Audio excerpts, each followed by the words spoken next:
और अब बड़ी खबर आपको बता दें, कल सुबह 11 बजे सीसीएस की बैठक होगी। प्रधानमंत्री की अध्यक्षता में सीसीएस की बैठक होगी।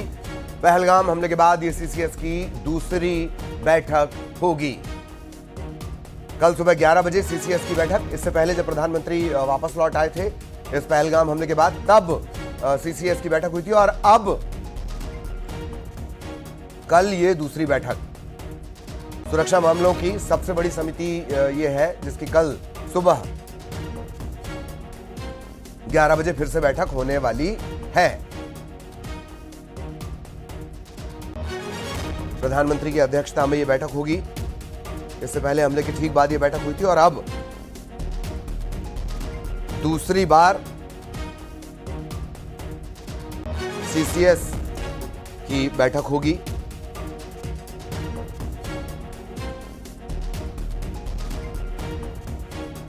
कैबिनेट कमेटी ऑन सिक्योरिटी, सुरक्षा मामलों की समिति। इससे पहले भी सीसीएस की बैठक हो चुकी है और अब एक बार फिर सीसीएस की बैठक होने जा रही है। खुद प्रधानमंत्री ये बैठक लेंगे। इससे पहले रक्षा मंत्री से कुछ घंटों के अंतराल में 2 बार उनकी मुलाकात हो चुकी है और अब कल सुबह सीसीएस की बैठक।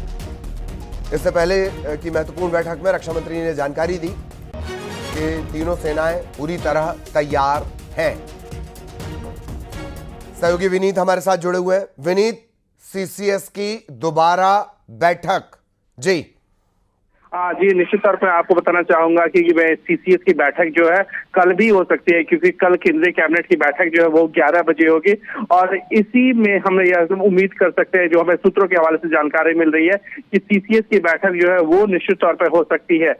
एक बड़ी बात यहाँ पर मैं आपको बताना चाहूंगा कि जिस तरह से सुरक्षा के हालात पर जो है वो लगातार जो है वो चर्चाएं हो रही है, विभिन्न स्तरों पर चर्चा हो रही है और सबसे महत्वपूर्ण जो बॉडी है सीसीएस है, कैबिनेट कमेटी ऑन सिक्योरिटी जो है वो इस पर चर्चा करेगा और यह बात का इस बात की समीक्षा करेगी कि भारत की जो सुरक्षा तैयारी है वो कितनी महत्वपूर्ण है।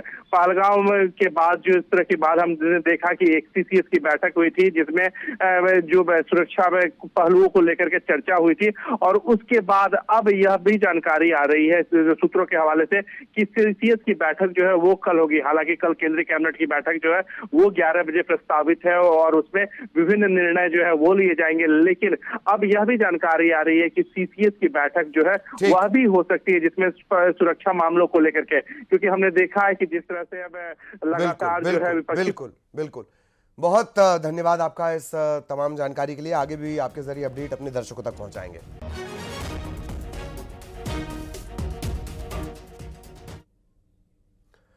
और इसी के साथ इस बुलेटिन में इतना ही। खबर